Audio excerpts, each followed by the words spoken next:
So let's begin with prayer. These are prayers, compositions from the hours, which are prayed before the feast of the Nativity. So we'll just go through a couple of these. In the name of the Father, and of the Son, and of the Holy Spirit. Come, O you faithful, let us arise by divine inspiration. Let us behold the divine humiliation from on high, revealed to us in Bethlehem. With a pure mind, let us offer virtues instead of myrrh, and reverently begin the feast of the Nativity. Opening up treasures, let us cry out, glory in the highest to God in Trinity, through whom the divine goodwill appeared to humanity, to set Adam free from the ancestral curse, for he is the lover of humanity. God comes from Timon, the Holy One, from an overshadowed mountain. O Lord, I have heard your renown and feared. Listen, O heaven, and give earth, O ear. Let the foundations be shaken, and let the earth tremble. For our God and Creator has clothed himself in created flesh. The Creator of all, by his strong right arm, is created in the womb. Oh, the depths of the riches of the wisdom and knowledge of God! How inscrutable is his judgment, and how unsearchable are his ways. Glory to the Father, and to the Son, and to the Holy Spirit, now and ever and forever. Amen. Come, you people, bearers of Christ, and see wonders that overwhelm every mind with astonishment. In reverent worship, let us sing praises. Today, a maiden great with child comes to Bethlehem to give birth to the Lord. The choirs of angels go before her. Seeing this, Joseph, her betrothed, cried out, "What is this strange mystery in you, O Virgin? How shall you bring forth a child, calf upon whom the yoke has never come?" In the name of the Father, and of the Son, and of the Holy Spirit. Amen. Just as a little bit of a meditation, when it comes to the Nativity, so there are many different things that we can look at and take apart and analyze. There are many different questions that are asked. And of course, some of the debates that go on, even about, for example, the date of the Nativity. Can we know the date?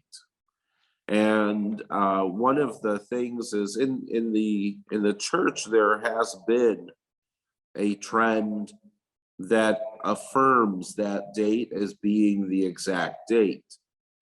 However, when we sift through all of the layers of history, we can't really get to that point of being able to say, with certainty that it is the 25th of December. And so it just kind of depends which school of thought or trend you want to follow. Nonetheless, that all being said and done, I don't think it's really all that important.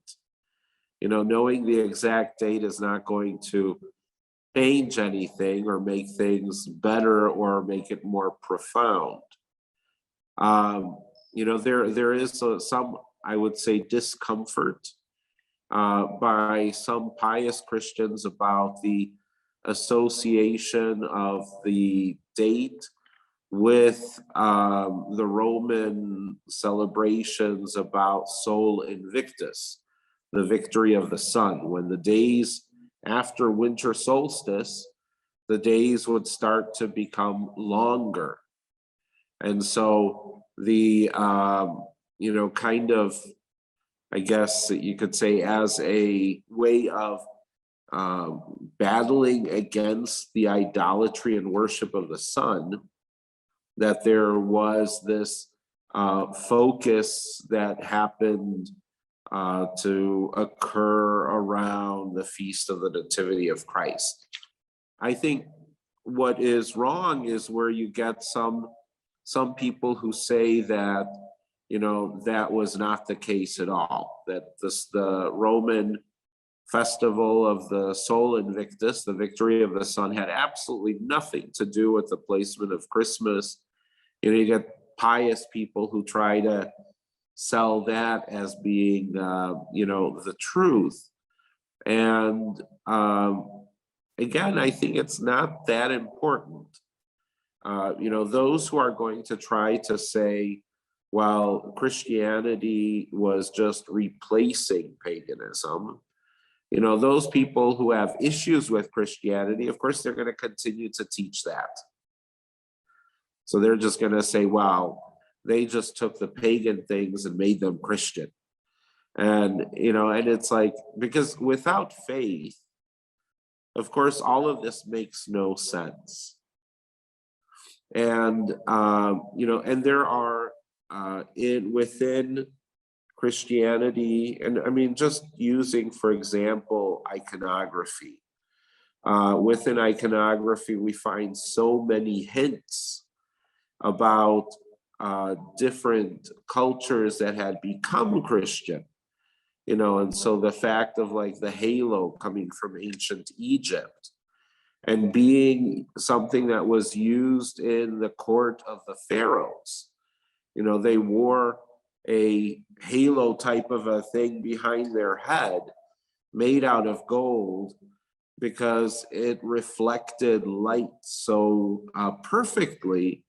And this way, when they had their outdoor gatherings in the presence of, millions of people, the poor people, of course, so they would see the reflection of light in that metal plate behind the head of the pharaoh. And it was, to them, it made the pharaoh's claim to be descended from the sun god, from Ra. It made that authentic and true. And so, yes, so of course, there are many things that we have taken from pagan cultures, things that have become Christianized.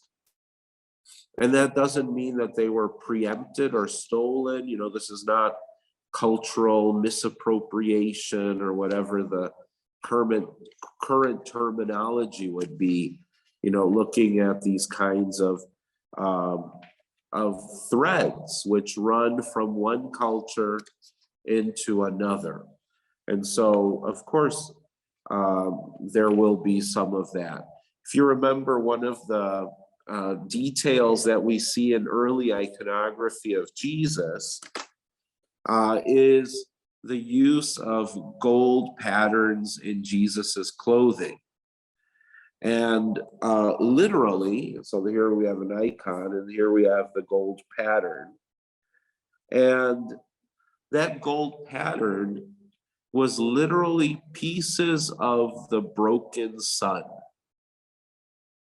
So it was sending a very strong message to pagans and those who worship the sun, telling them, hey, this is our God, Jesus Christ, and he is clothed as a child in pieces of your pagan fake God, and so of course there is a cultural crossroads, cultural and religious crossroads, where things change. And so what was done in one culture is then transferred to the other. So what kind of connection is there between the Roman feast of Sol Invictus? Probably, I would say there's probably a lot of attempt by the church to replace the pagan festival. It was specifically a festival that was celebrated and kept in the western part of the Roman Empire, specifically in the city of Rome. And so, in which church, at that time, the church was divided into 5 patriarchates. So 5 regions, each with its own patriarch. and that was Rome, Constantinople, Antioch, Alexandria, and Jerusalem. Each of these sees have their own cultural background, religious history, and so it wasn't necessarily unusual, to see some of this stuff coming from paganism and being Christianized.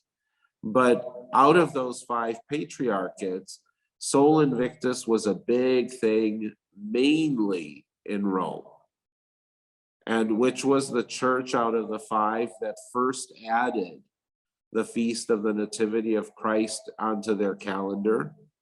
The Church of Rome. And so, and ironically enough, I think one of the kind of a funny historical anecdote is that as other churches added the Feast of the Nativity, for example, Constantinople added it about 50 years after Rome. And it was very much supported by none other than St. John Chrysostom. And since Chrysostom was connected also to Antioch, so it trickles over into Antioch. Which church was the holdout?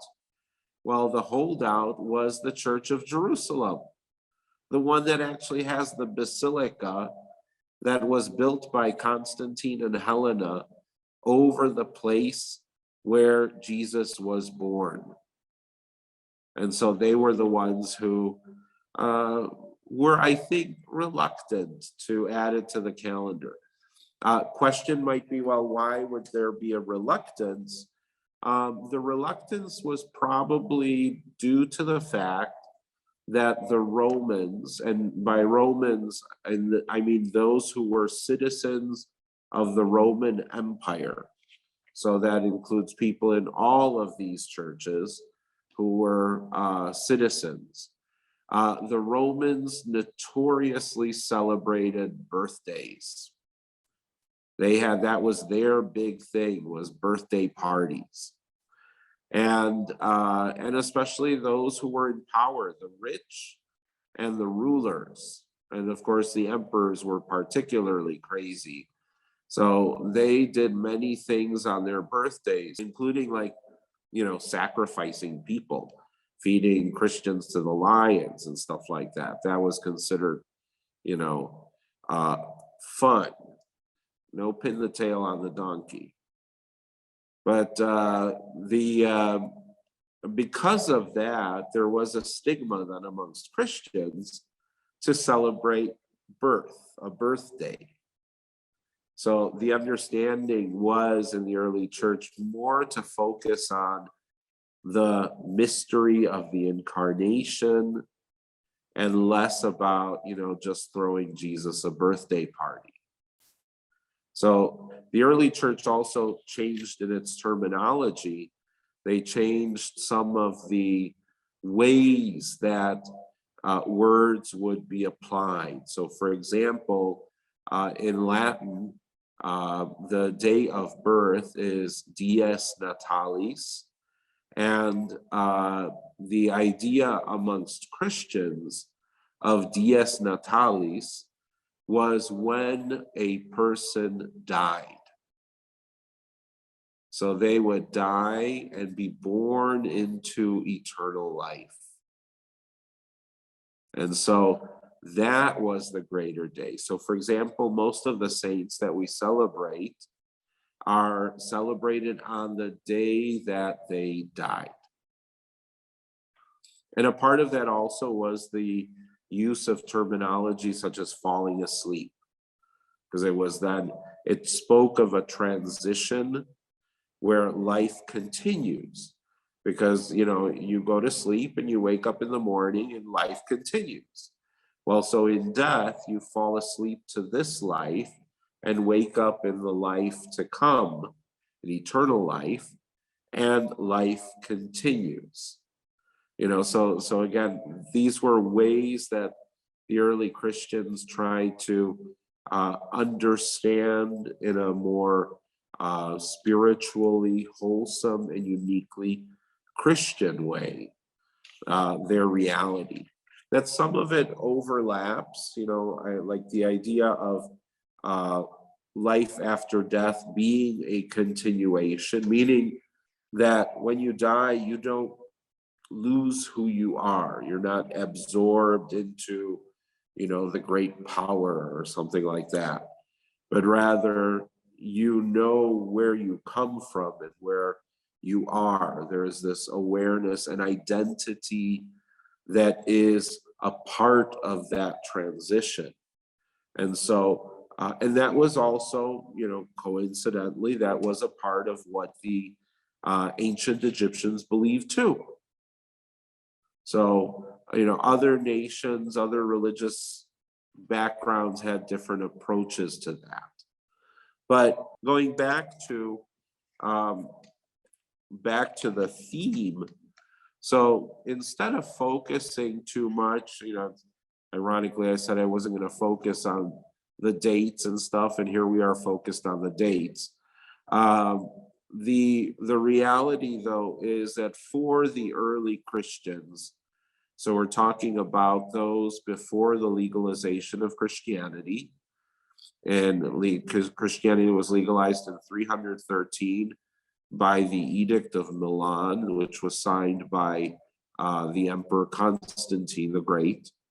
And so in that period of transition from the age of the martyrs to Christian Roman Empire under Constantine and his successors, so that's where the Feast of the Nativity is slowly being developed. So we do find that it was celebrated in some way in different parts of the Roman Empire. And the focus, though, was a little different than what we would say. When you study history, so there are certain realities your mind kind of has to accept and open up to. And so, when I see, like, in parishes, that in the church school or in the catechism, they throw Jesus a birthday party, I cringe a little, because it's not exactly the way that the early church saw it. And so I'm going to take a look at a couple of background pieces, so some information that will help us in understanding more about the Feast of the Nativity. Now, within the experience of the early church, so as soon as the Gospels came into being in that form around the year 100, so the end of the first century, there were already a number of problems because there were heresies that were going around. And these heresies that we might assume come later on, they actually began quite early on.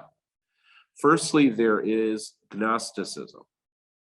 And Gnosticism is a fusion of Egyptian mystery religion with Christianity. And the Gnostics had a certain idea that the human body, and hence that which was created, was bad. And so for them, the person of Jesus could not be physical. And and Gnosticism, you can't really say that Gnosticism is Christianity either, because when you look at it a little closer, you'll realize that there are two gods. There's a good God and a bad God. And there's a lot of other things that are going on there. So it is a fusion religion. Some aspects of Christianity and others not. So whenever you hear about a Gnostic gospel, you can assume it's going to be heretical. As literature is concerned, it might be interesting reading, like, I've read through most of the Gnostic gospels, and whatever, if there's something found or analyzed, so I'll read it because of history, because these were in a sense, they were connected to the early Christians. They may have even considered themselves early Christians. But the information, the way it was passed down, that's where the problem lies. Now, there are other texts, other early Christian texts. Of course, we have the texts of the Gospels, and that's very important to read and understand. It's essential. The Gospels are canonical Christian literature. So it has been analyzed by the church and the fathers, and the final form of the Gospels came out in the early 4th century. But it brings together the tradition of teaching about Jesus and his life from the earliest times of the apostles in the 1st century. But beyond that, there are also other texts that tell us and have impacted the way that the church understands and celebrates the Feast of the Nativity. So, firstly, there is the text which I've referred to many times, which is an exceptional ecclesiastical piece of literature called the Proto-Evangelion of St. James. And this text, which is roughly dated to the same time as the Gospels, we do know that it probably comes from after the year 70, because 70 is the year that the temple in Jerusalem was destroyed.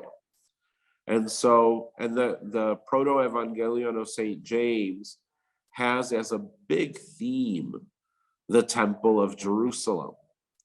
And so it's because the temple was no more, there is a concerted effort in the text to create a connection between the temple of Jerusalem and the temple that is the Mother of God. And so there is a lot of information there, primarily about Mary. One of the problems that, in many Christian circles, because this is not part of the canon, so many Christians and many Catholics have fled before this text because it's not approved, and it's and so sometimes it's lumped together with the heretical text of the Gnostic Gospels, but it has nothing to do with that. And there are texts in the early church's body of literature, which just recently, I think maybe in the last 40 years or so, these texts have been translated into the spoken language, and they've been taken out of that closed circle of educated scholars. And this is one of those texts. So the Proto-Evangelion of St. James, the Shepherd of Hermes, the Didache, the Apostolic Constitutions.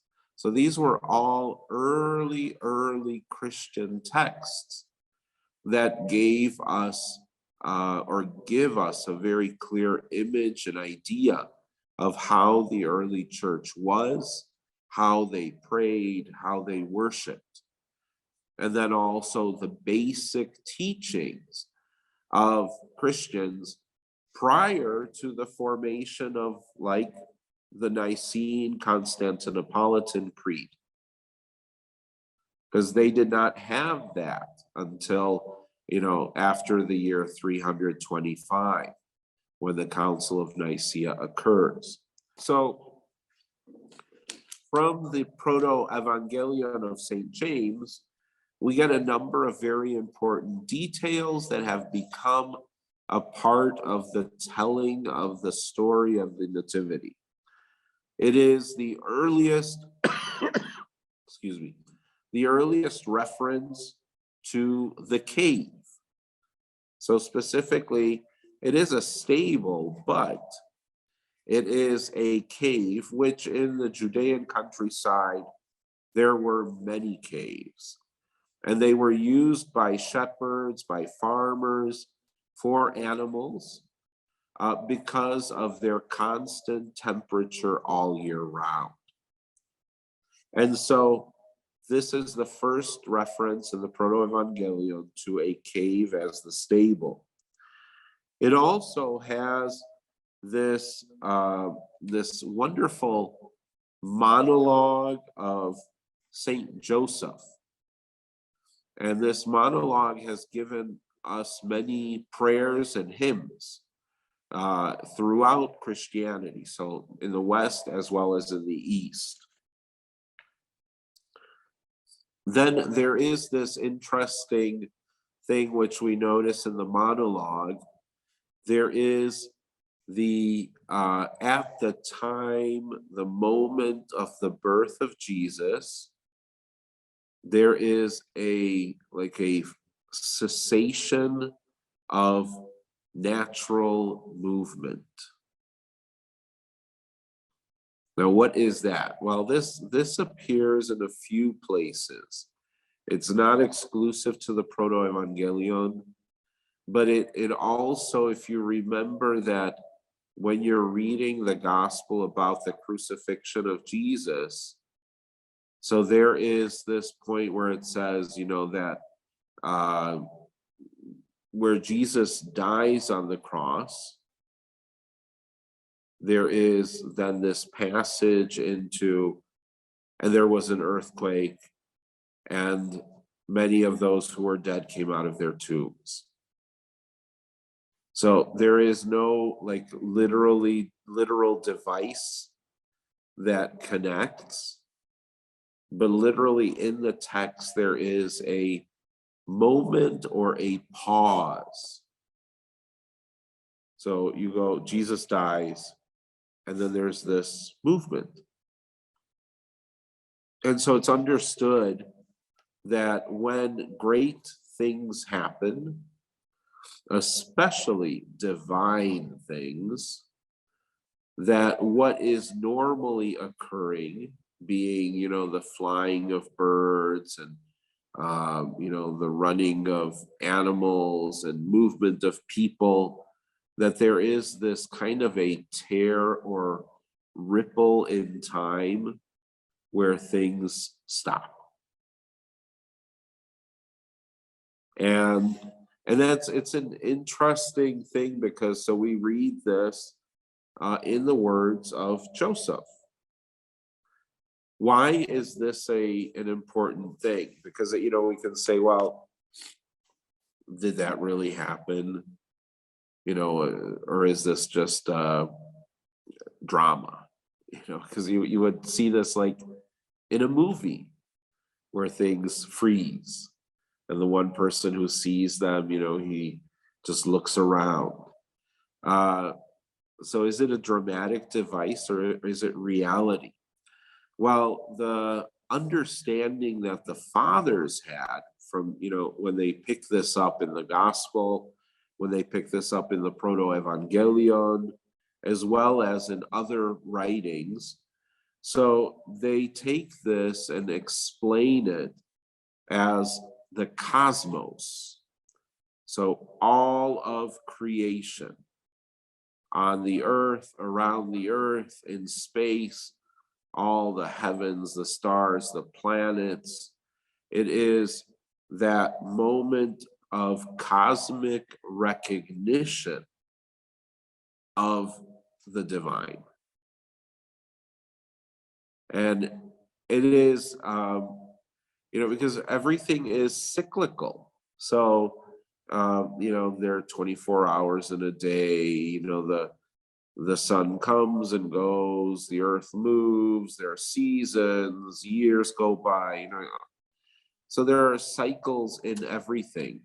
And not just in the planets, but also with animals. You can see that where they hibernate or where they migrate, so these things which are um, the creations like constant movement, that never really stops, but it's always, going. So like when birds, for example, migrate, so they come to a place and it's not like they stop, it's not like we human beings, we stop, when you migrate to Florida during the winter and sit on the beach, you stop. But creation and nature doesn't. And so when the birds, come to a certain area in the warmer season, what are they doing? They're mating, they're building nests. When it is warm, the other creatures like squirrels, they're collecting things for when it gets cold. So there's no stop, and it happens without even any thought process. It's by instinct. And so, who is the only being or person who can stop that? Literally press the pause button. God. And so, when God, in a sense, inserts himself into the cyclical realities of the cosmos, of creation, so there is that pause. And so we see that beautifully expressed then in the words of Joseph. I'm going to read this to you. It's from chapter 18 in the Proto-Evangelion of St. James.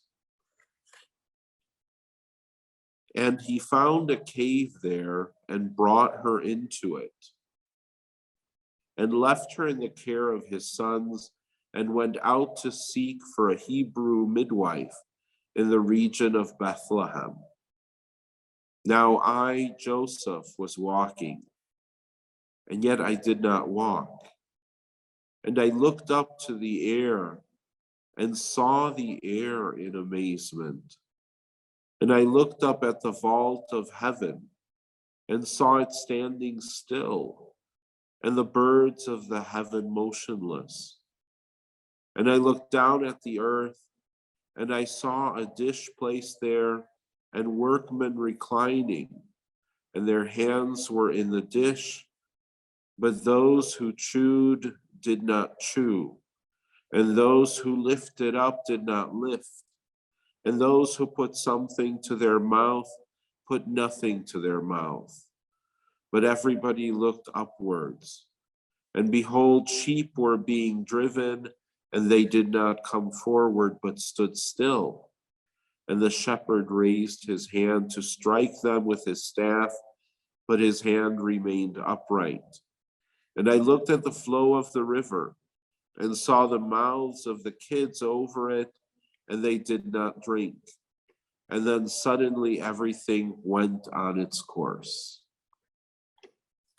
So, that kind of that little device, in a sense, when we see the images of the nativity, like nativity scenes, so it is a frozen moment.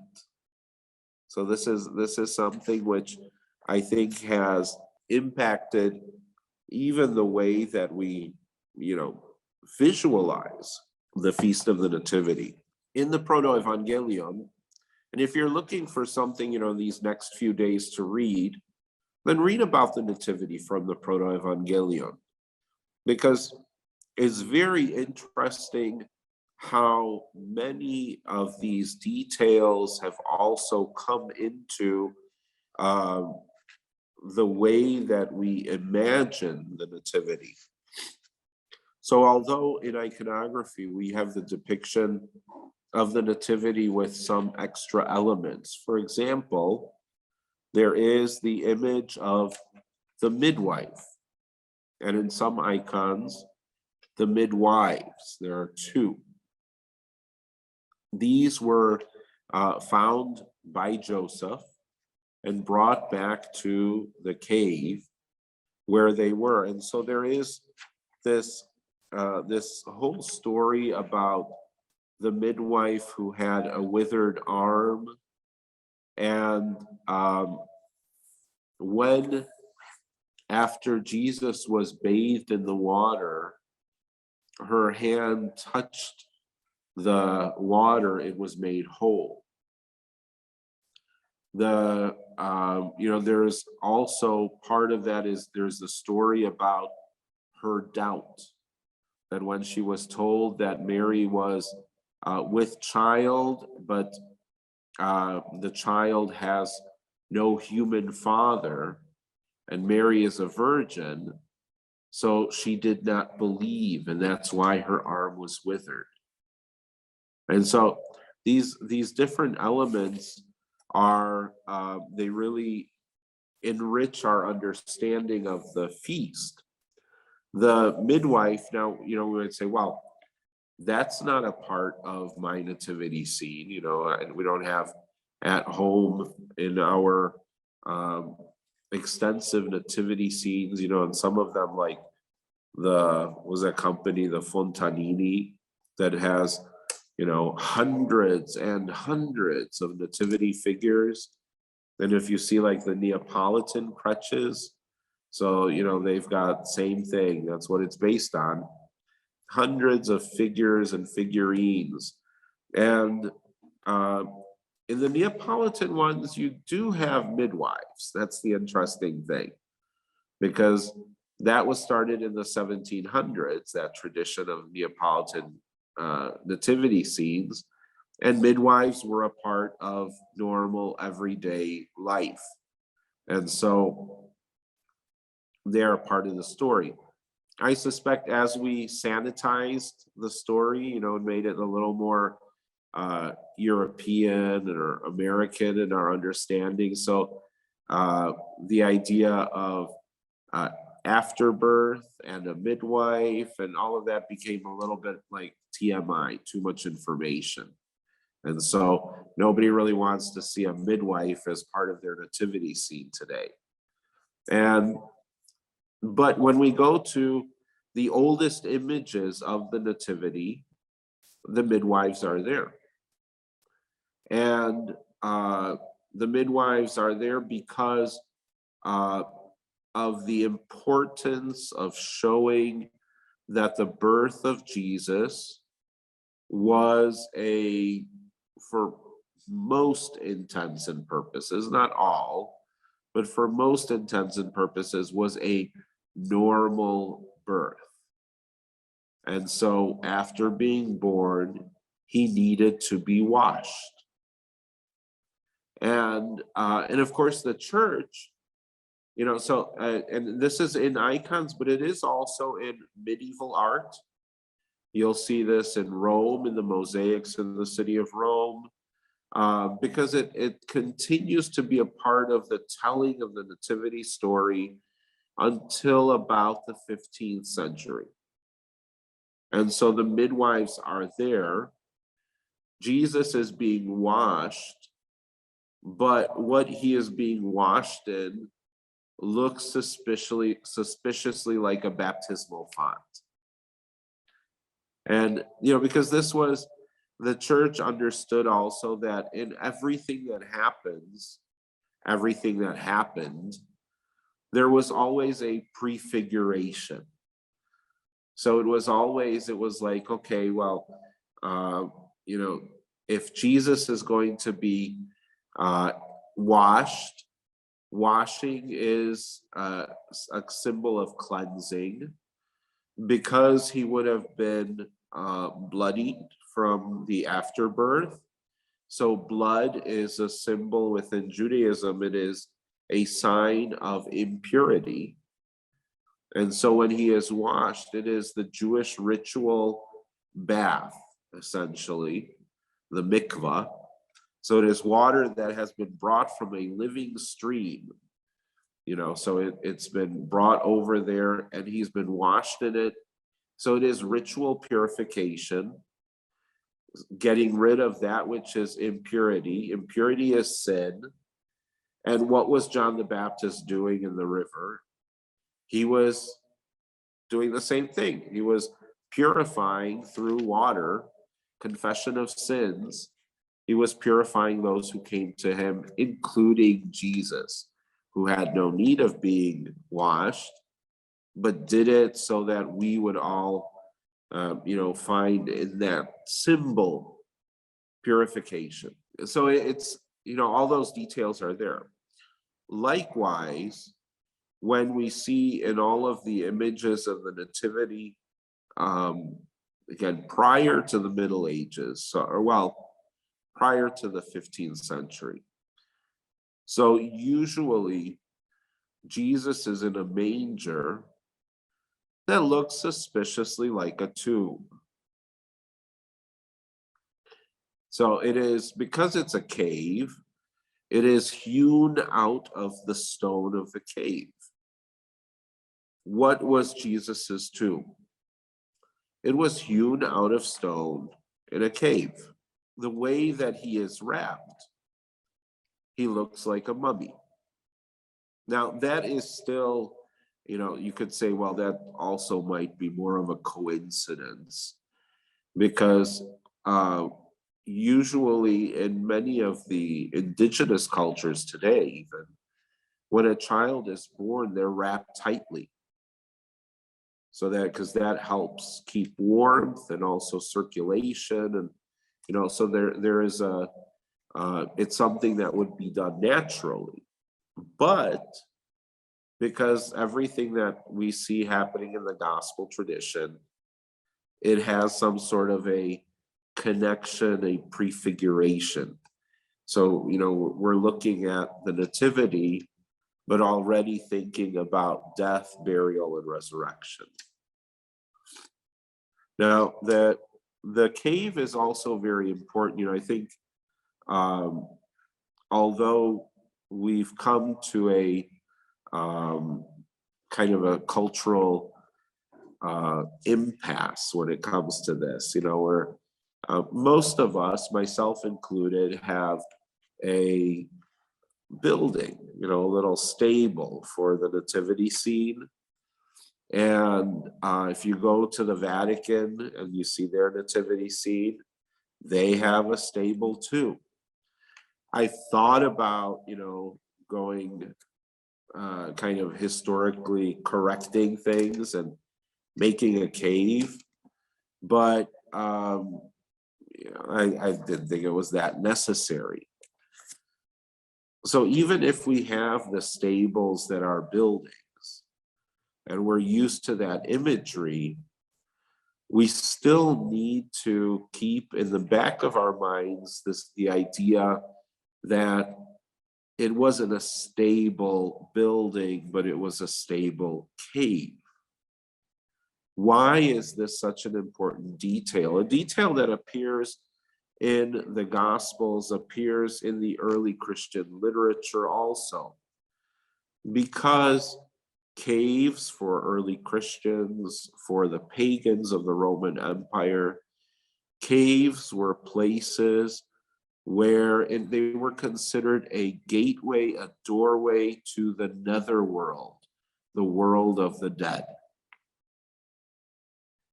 And so it becomes much more than just a shelter, but literally it is he who is the author of life coming into being in the world, in the place where life meets death. And, a pretty little stable doesn't quite convey that.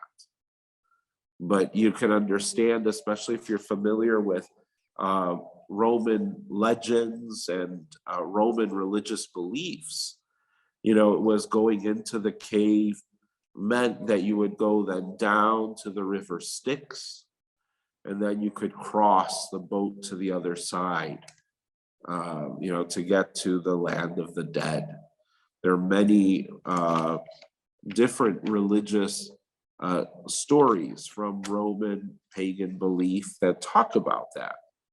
So the cave then does become rather an important part of this story, because again, it's not so much about focusing on historicity, even though we can say certainly Jesus was born in a cave, because people in Judea did not have buildings for their animals. They used what was there naturally. It was a good shelter, and again, constant temperature all year round with it.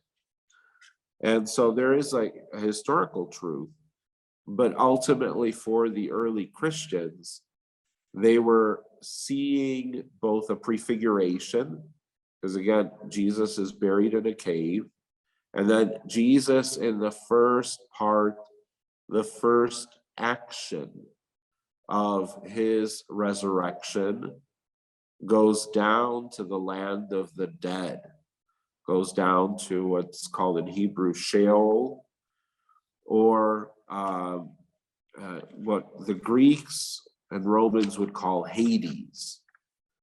And it was that place where people, the souls of the just, were away from God, because that relationship had not yet been restored. And so the first image that we see of the resurrection is Jesus going down surrounded by the darkness, and then what looks like the interior of a cave, pulling out of their graves Adam and Eve. And so that is the first image of the resurrection. And that is what the church teaches. That is what happens on Holy Saturday. And so, and again, Jesus is buried on Friday, and on Great and Holy Saturday, he remains in the tomb because it is the Sabbath. It is the day of rest. And so he doesn't break that law. And however, it is not that he is resting or inactive, but rather that is the day when we celebrate he going to Hades or Sheol to raise those who are dead and bring them to heaven. So the cave that does become kind of an important focal point, because it's part of the prefiguration. It's part of that which points us to things that are yet to come. Then there are other parts that are also reflected in both. There are two texts, Proto-Evangelion of St. James, and then there is a gospel that is referred to the Gospel of Pseudo-Matthew. So pseudo means fake or false. Now, it doesn't mean that it's bad or evil or heretical. It just means that although it carries the name of Matthew, it's not by Matthew. And, there are a few patristic texts which also have that kind of an epithet, pseudo. The problem is, if you're not familiar with like the body of Christian literature, so hearing pseudo right away kind of sets off the alarm bells, that this is fake. So this is something that is bad, and that's not what it is. So Gnostic is bad, that is heretical. But when it comes to pseudo, it just means that it is not from the person that it is attributed to or bears the name. And so the Gospel of Pseudo-Matthew is in its current form, it is 8th century. And we know this by the manuscripts which preserve the text. However, the style of the language that is used is much older. And so it is not something that was composed in the 8th century, but rather bears some significant parts which reflect 2nd and 3rd century wordage and terminology and structure. As with anything, language changes. And as it changes, it leaves behind certain traces that linguistic scholars can then read and try to date. This text, the Gospel of Pseudo Matthew, it has Jesus being recognized by shepherds, by the Magi, and by the animals, specifically the ox and ass. These are very important because the ox and ass are in both Isaiah as well as in the prophecy of Habakkuk. The way that the pseudo-gospel of Matthew is composed, it is composed in a way that looks at the Old Testament as giving all the or pointing to the veracity of the events of the Nativity. So, to have there, like, for example, the ox and the ass. So, of course they're going to be there because it is a stable. And those are the animals which many people had. So, you could take them just as a detail of the reality of his being born in a stable cave. But in mentioning them specifically, we can go back then to the Old Testament and read, specifically referring to the ox and the ass. And, so those kinds of details also come as being very important. Now, there is another text that is, and this I'm just bringing up again because of the issue of heresy kind of trickling into some of these texts. And this manuscript is called the Arundel 404 manuscript, and it is a Western composed nativity from the Middle Ages. So it is around the 9th, 10th century. And it is told in the words of the midwife. Now, again, the way that the text is composed, it reads from the 3rd century. So it's another one of these texts that, even though we have a very a newer version, the way that the text is composed reveals that it is much older. And so here, and I'd like to share this little part with you here, because again, it has that time freezing moment. And then when it says about the birth of Christ, that's where it has a little bit of heretical issues. So just to illustrate to you that there are some things which are out there which are not great. Now, it isn't heretical, it just has, it's so vague that it could be heretical. That's how it's done. So, in that hour, a great silence descended with fear, for even the wind stopped. They made no breeze. There was no movement of the leaves on the trees, nor sound of water heard. The streams did not flow. There was no motion of the sea. All things born in the sea were silent. No human voice sounded, and there was a great silence. For the pole itself ceased its rapid course from that hour. The measure of time almost stopped. Everyone was overwhelmed with great fear and kept silent. We were expecting the advent of the Most High God, the end of the world. As the time drew near, the power of God showed itself openly. The Virgin stood looking into heaven. She became like a vine. For now the end of the events of salvation was at hand.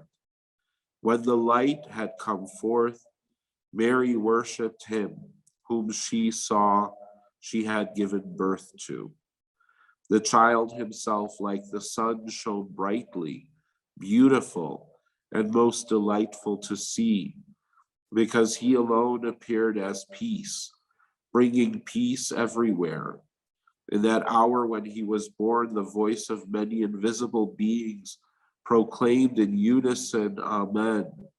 And that light which was born was multiplied, and it obscured the light of the sun itself by its shining rays. So that description, if you notice, the description was very mystical. And there also, and this is where the terminology is a little bit dangerous, because remember that although there was Gnosticism, there is a heresy that became a part, especially in kind of the early Middle Ages, became a part of the church's history, and that is Docetism. And Docetism is based on the word dokein, which means to seem. And so the teaching was that Jesus seemed to have a body, but in fact, he was a spiritual being. And so this pseudo gospel or rather this manuscript of Arundel it's so vague that one could see it being used for that, to show that he did not have physicality, but he was like light. And so it becomes a little dangerous. But again, it's not heretical. Arundel is not a text that is easily accessible. So it's not like the pseudo gospel of Matthew, which is a part of early Christian literature. But this is a text which has more recently been discovered, and it gives us some information and matches up, with the freezing of time, the importance of the animals, all these things are echoed there. I think the most important part of the early church's observance of the Nativity of Christ really comes in the way that the Old Testament became a focal point. Of course, it was the focal point of Jews, because they saw in the Old Testament all of those indications and descriptions of the Messiah. But for early Christians, some of that didn't have the same meaning, because many of them were Gentiles. And so they didn't connect to that same Old Testament background. But nonetheless, many of the things that happened around the Nativity were clearly the fulfillment of Old Testament prophecies. And so that's what I'd like to look at as a way of understanding, I think, just a little bit more about how the early church lived and understood and taught the Nativity. The Nativity is the encounter between God and his people. It is the meeting of heaven and earth. And it is prepared for throughout the Old Testament. the entire reason of the Old Testament is to point to the coming of the Messiah. So that is the only reason for it. And so the patriarchs, they transmit the expectation of the Messiah to their descendants. The fathers announce the coming of the Messiah to their children. And the prophets proclaim the coming of the Messiah to the people of Israel.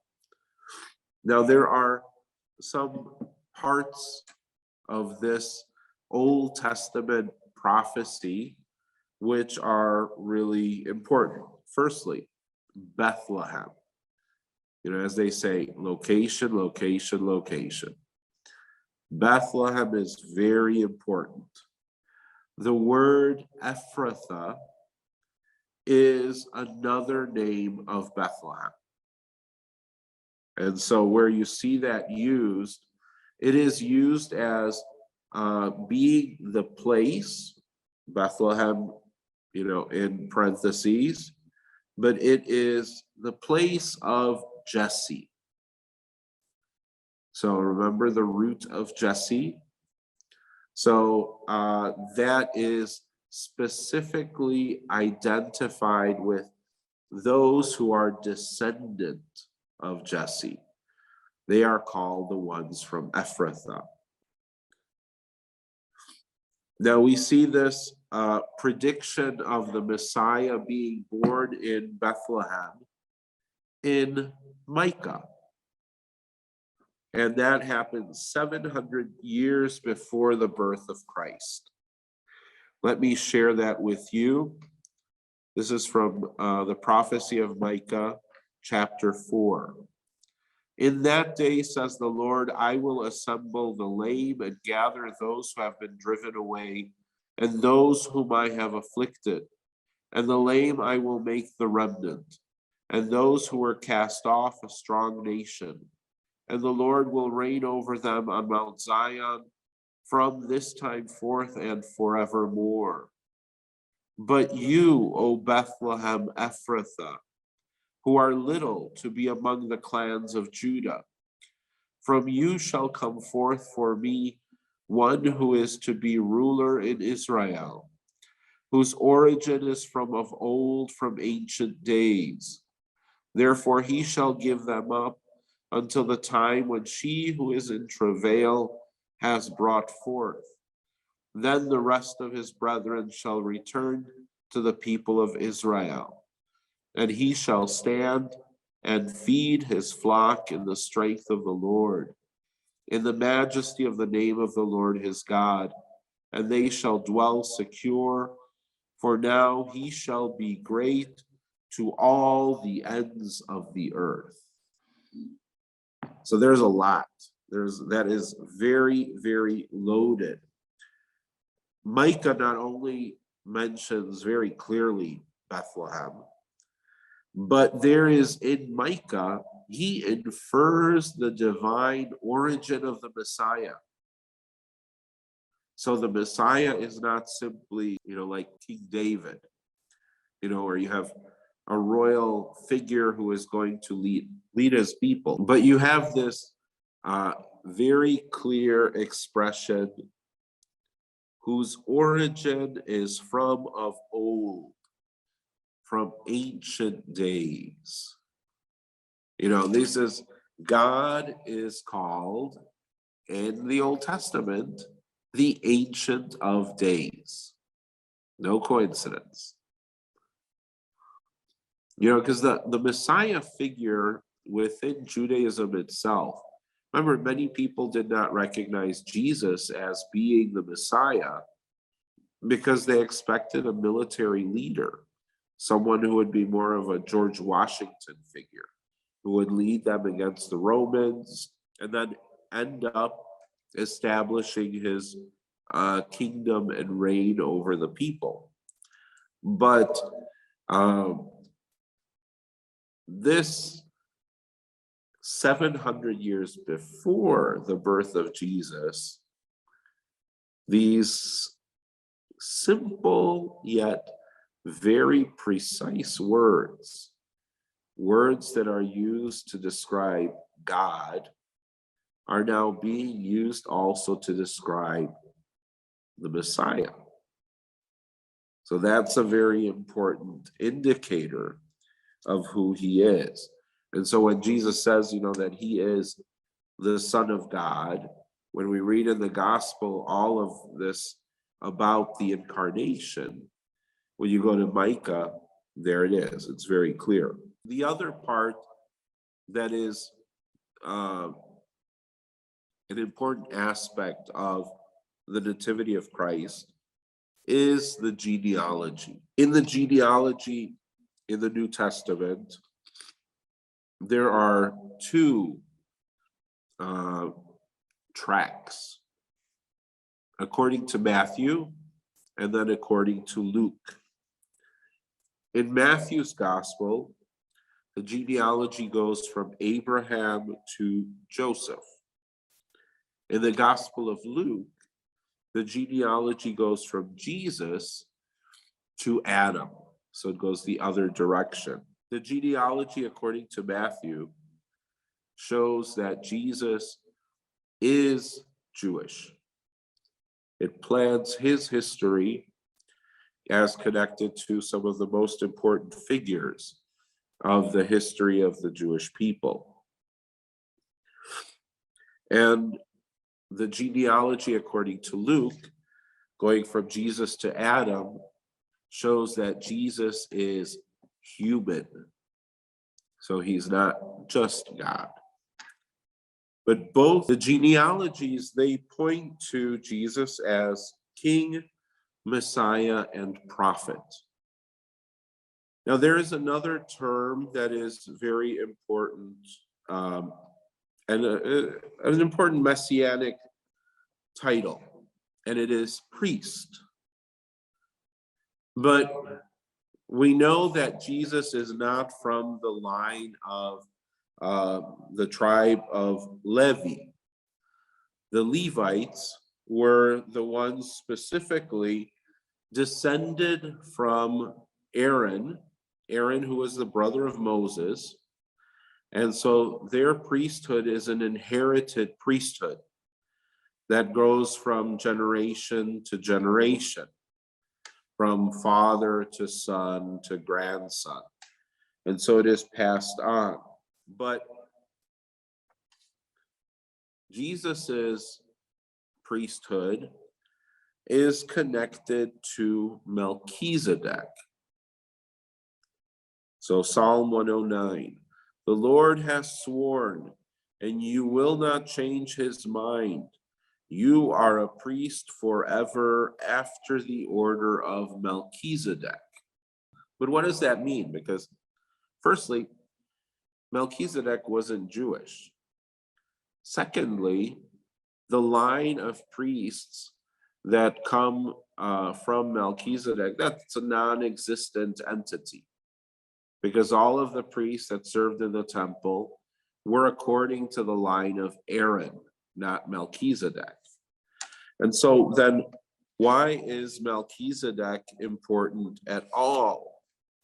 Well, we have to go back into the Bible to understand where Melchizedek comes from.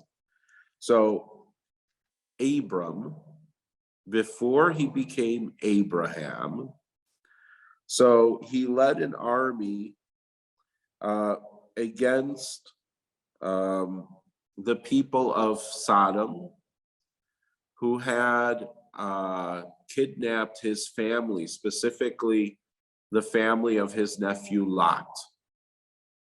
So he organized an army that fought against Salem and or Sodom rather, fought against Sodom, and they won. So he was able to deliver his nephew Lot, give him his freedom, and then after the victory, so he fought against they say the four kings who were over that region of Sodom and the neighboring area.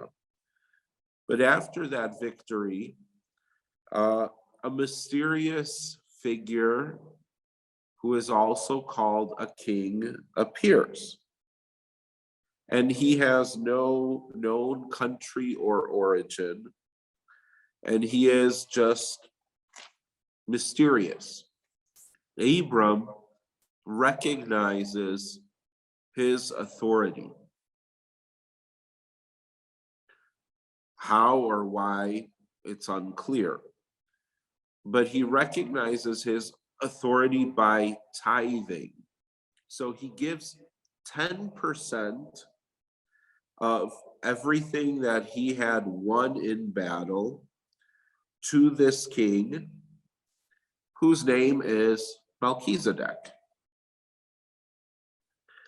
Melchizedek blesses him, and because he is, and this is before we can talk about, Abram becoming Abraham, becomes the father of many nations. And, with him lies the origin of the people of Israel. And so there isn't this clarity as far as, who is Jewish or who is not. But this king was a priest in the eyes of God. And Abram recognized that. So Melchizedek blesses him, and then he offers a sacrifice. And the sacrifice he offers is bread and wine.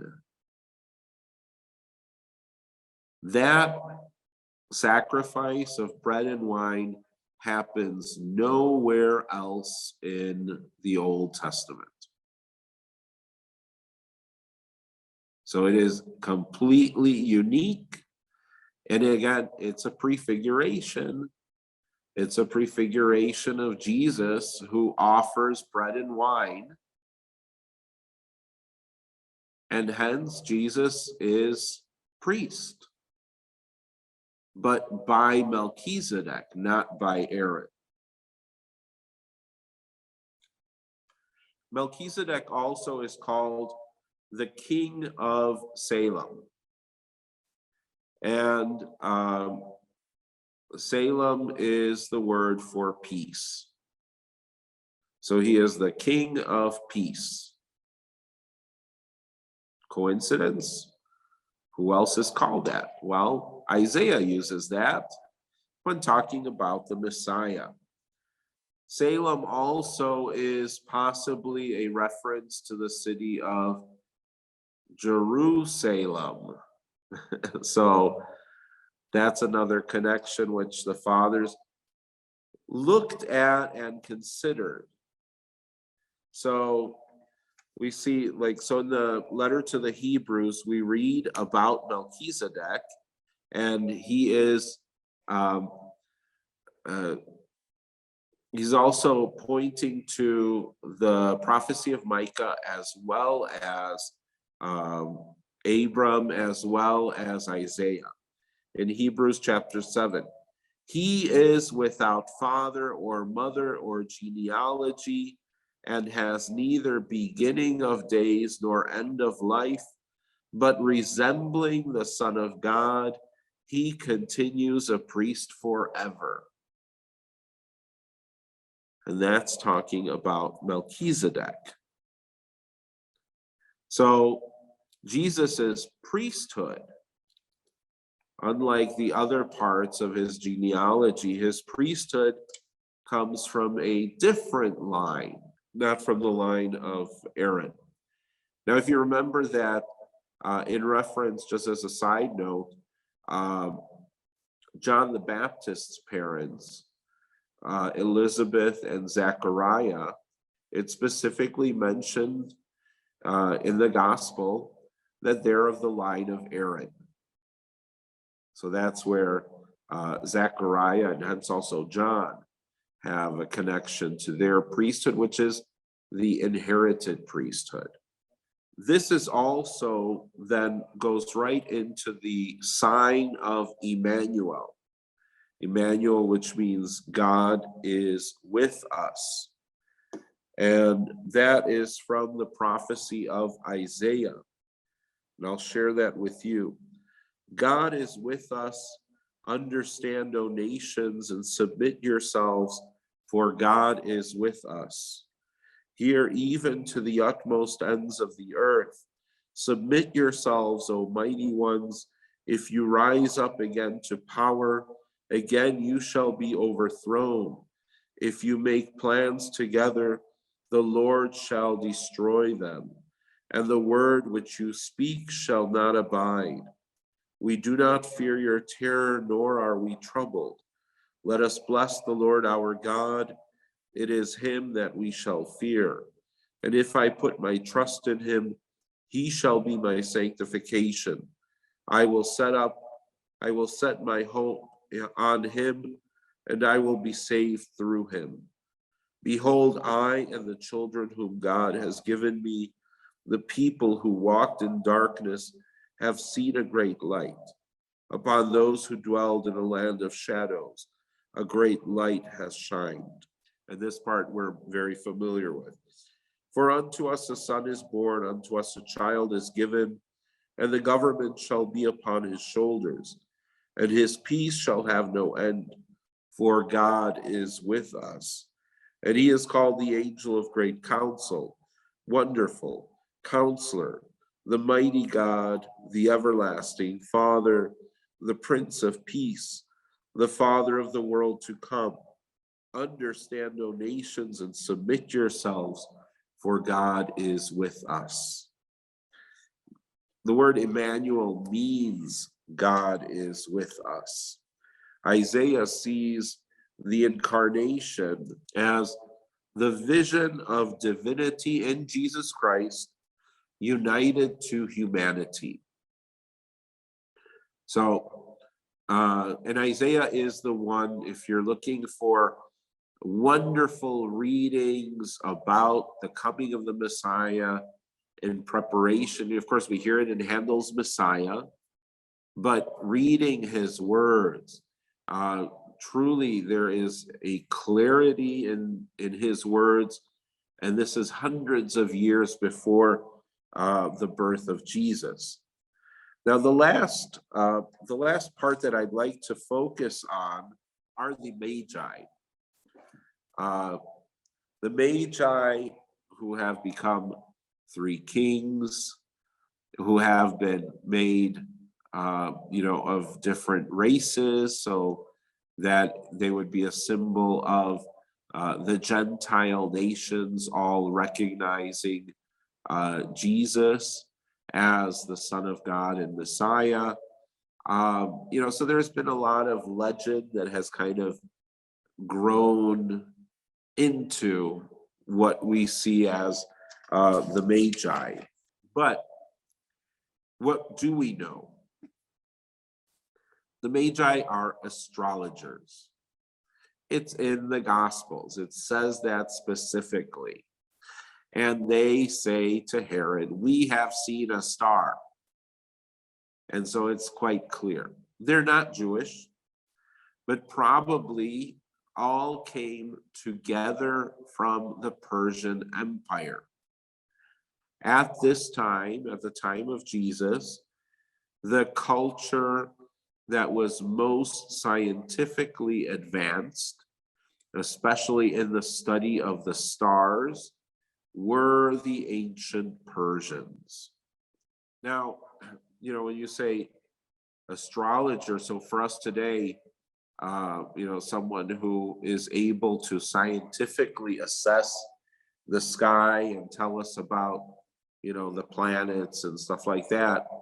It's a scientist, one who is, working at a planetarium perhaps, or just teaching science. It's not the caliber and the social level of the Magi in Persia in Jesus's time.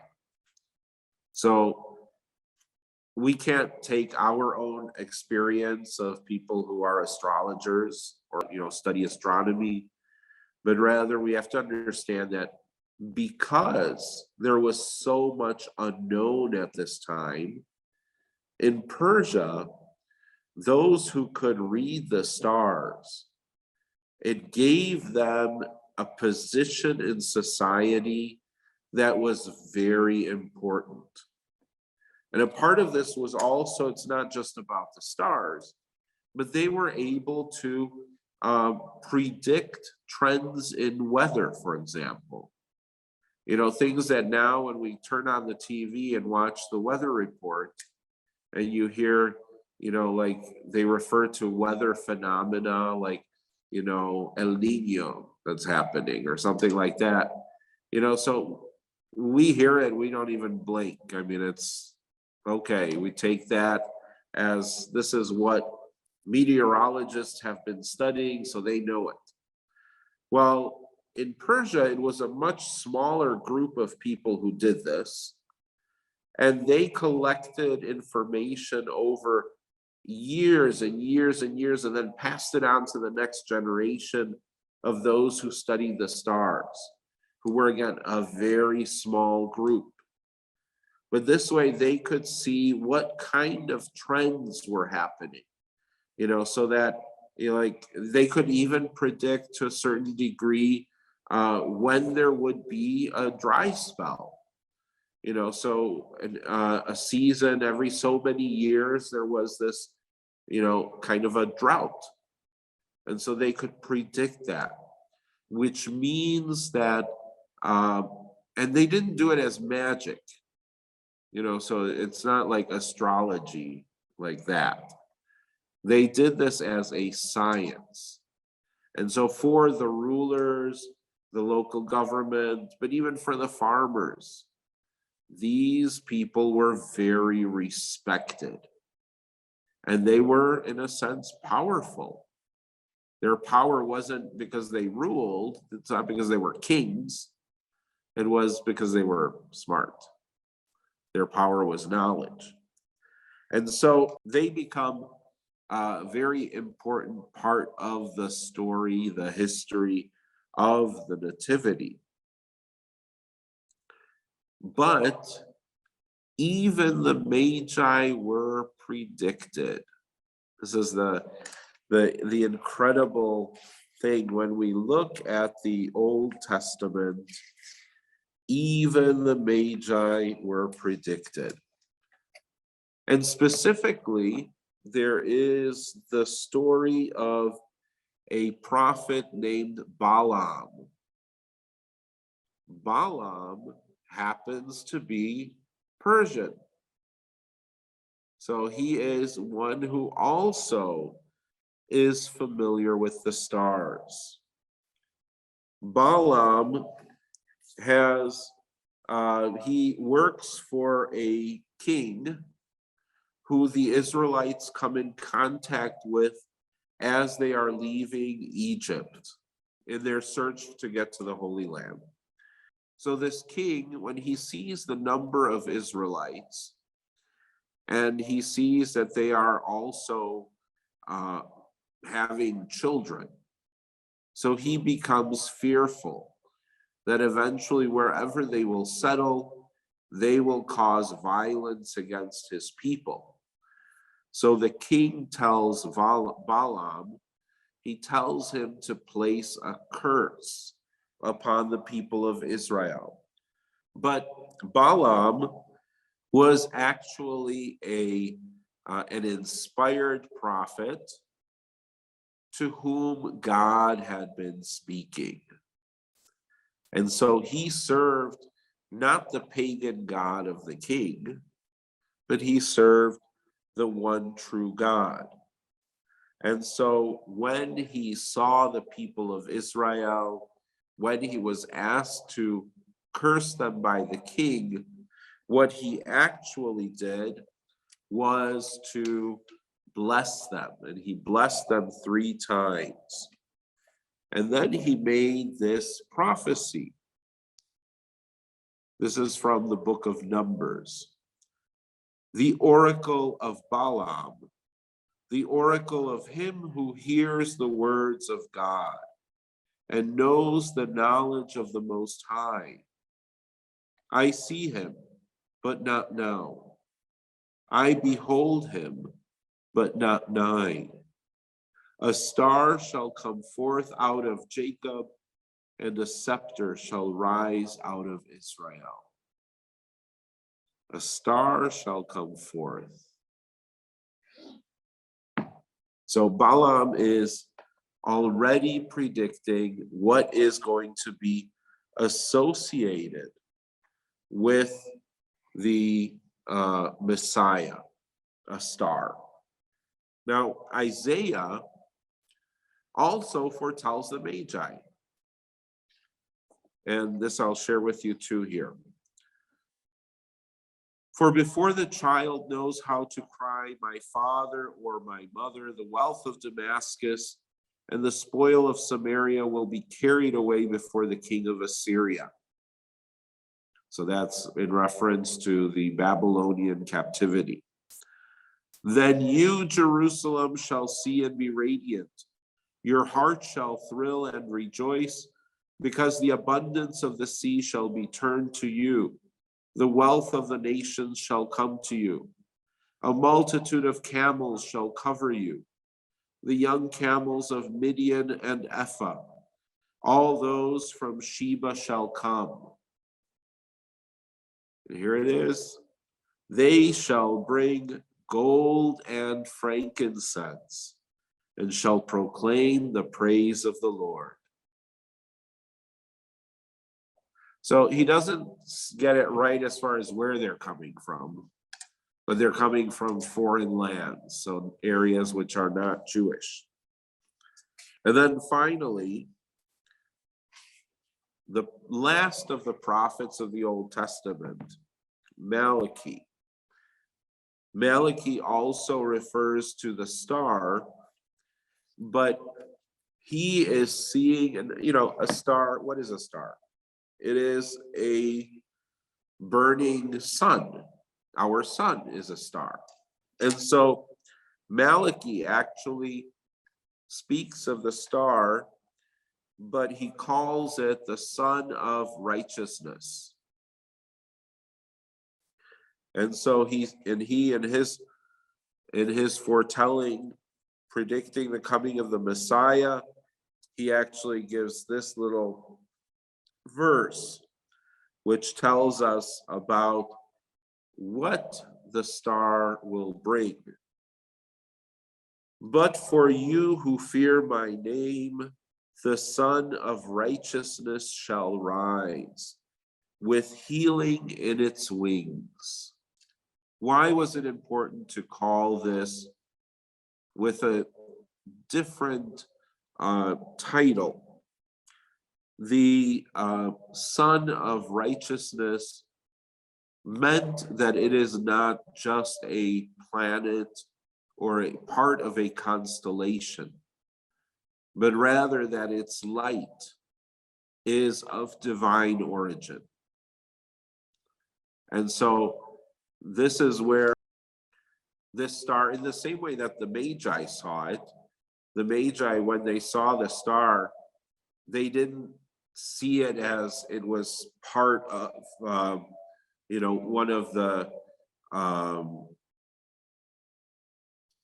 of the maps of the heavens, but rather it was out of place. It was something that was not there before, and now it was there.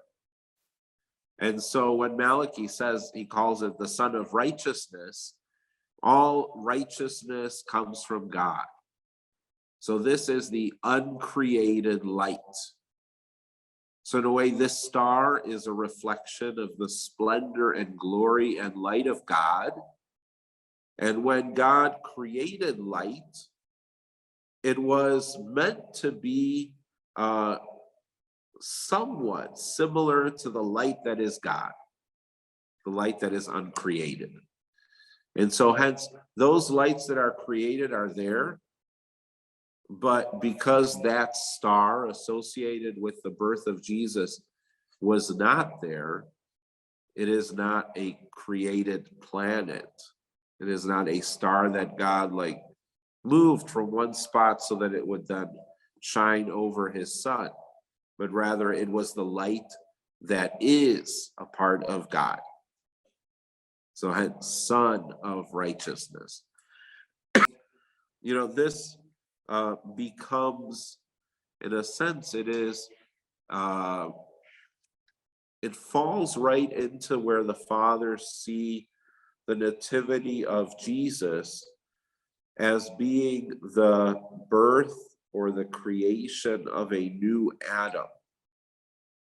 And so it's not an accident that the source of light, who is God, would be visible in some way at that event, which was the recreation of everything that had gone wrong in the original creation. So it becomes then this not just a pretty star, but rather it is God's presence there, showing that this is him, this is part of him, this is his son, God revealing himself. So these are all aspects, I think, very important to consider when it comes, and there are many, many more. But I pointed to these because, and especially the star and Barlam and the Magi, I wanted to bring that to you because in the oldest images of the Nativity, and these images we find in the catacombs from the 2nd, 3rd, and 4th centuries. But from the 2nd century, so in the early 100s, when Christians began to bury their dead in one place, because the Romans themselves, they practiced cremation, and only the Jews and the Christians buried the dead underground. And so specifically all Christian communities, were they in Egypt, North Africa, what is today Spain or France or Italy, or in the Holy Land, all Christians buried their dead. And the catacombs became one of the most common ways of burying the dead. So, for example, if you travel in North Africa, which today is predominantly Muslim, you will find some leftovers from, in archaeological sites of catacombs. If you go to places, like close to, Cologne, Germany. Cologne is famous because it has the relics of the 3 kings. So they're close to Cologne, there are catacombs. So we see that in many places. Some of the catacombs have been lost, some have been damaged, but some are preserved. The ones around Rome are probably the best preserved.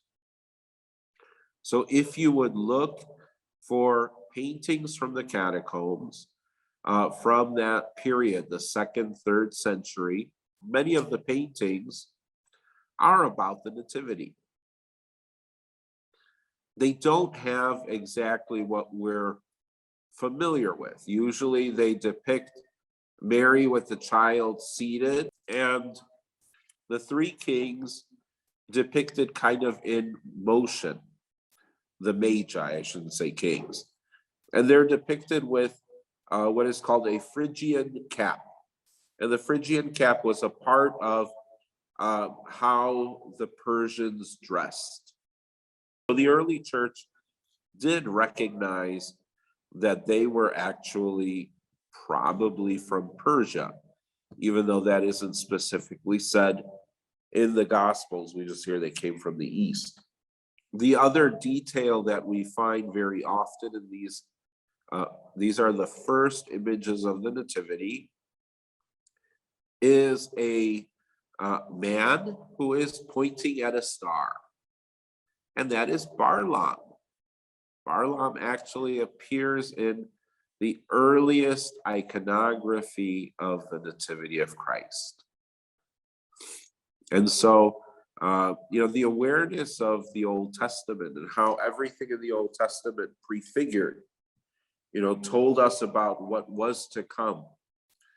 All of that is very clearly visible and presented and present in the early church too. So I did bring to show, so this is a cast from an ivory image of the Nativity from the 10th century that was made in Constantinople. And this is in the Metropolitan Museum of Art in New York City. But you can see there at the very bottom, there are the two midwives, and then Mary is reclining and Jesus is in the cave with the ox and the ass, and his manger looks like a tomb. And then there are angels and shepherds. Interestingly enough, in most of the early images of the Nativity, so Joseph, if he is depicted, so in the catacombs, he is not depicted. And I think the reason for that was so that there would not be a confusion about who is the father of Jesus Christ. Joseph's role in the Nativity was to provide his lineage so that Jesus would be of the line of David on both sides, both father and mother. Secondly, it was to make sure that Jesus would be born as a legitimate child. Legitimate meaning that he was coming from a marriage. And thirdly, it was to protect the child and Mary. And that we see, well, through marriage, he protected them so that they would not be subject to trial and execution, since he wasn't the father. And secondly, he protected them by taking them to Egypt. And then I'm sure protected them in many other ways. So his reality here, he is shown in that position of worrying, where he is, thinking about what he is seeing and what all this means. But in the catacombs, so we don't even see him in many of the images, most of the images. So this is from about 1,000 years ago, but it's very nicely done. It's done in resin. It was originally carved in ivory. This image, this icon, which is, again, the focus, it's more similar to the way that the images in the catacombs were done, which only depicted Mary with Jesus, and then the star and the two animals. And the animals are understood to be representing Jews and Gentiles. And it's also the fact that despite everyone not necessarily recognizing who Jesus is, so the shepherds were sent there by the angels. The Magi didn't know exactly what they were going to find. Joseph himself had some doubts, but we read in the Old Testament that the ox and the ass recognize their master. So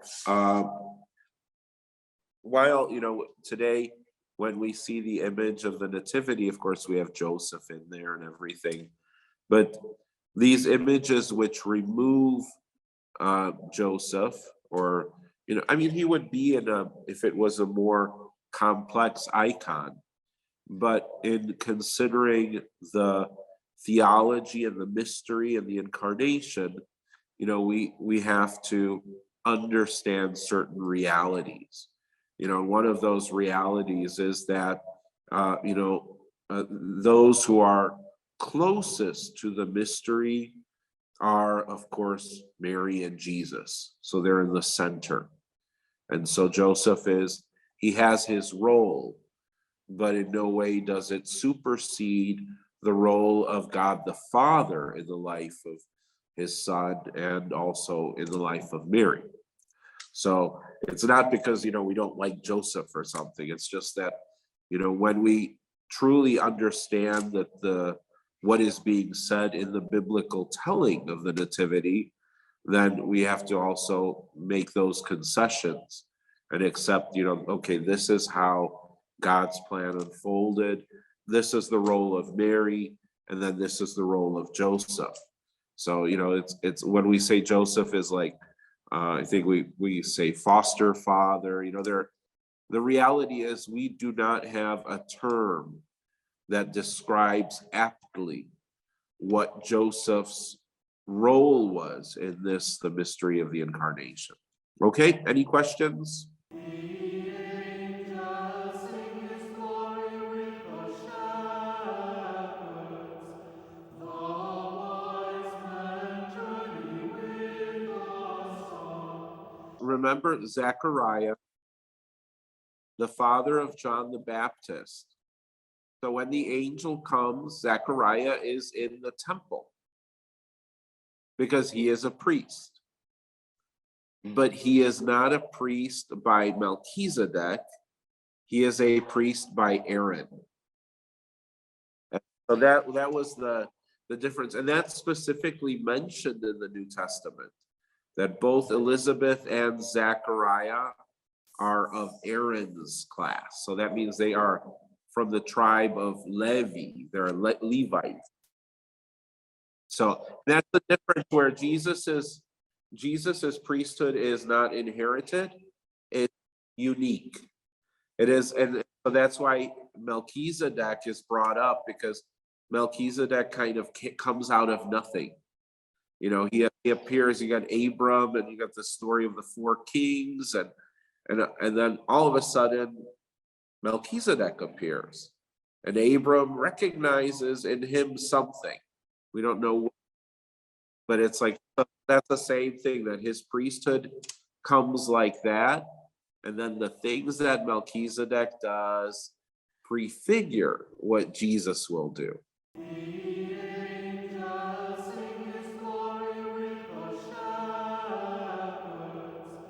The wise men journey with the song. It was not celebrated in the same way as the other feasts.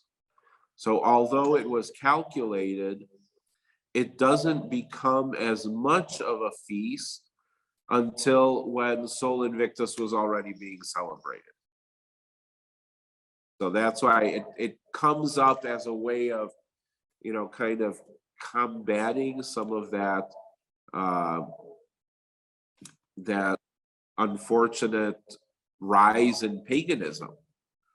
There was definitely a tension between paganism and Christianity. Hey, come on, we still see that today.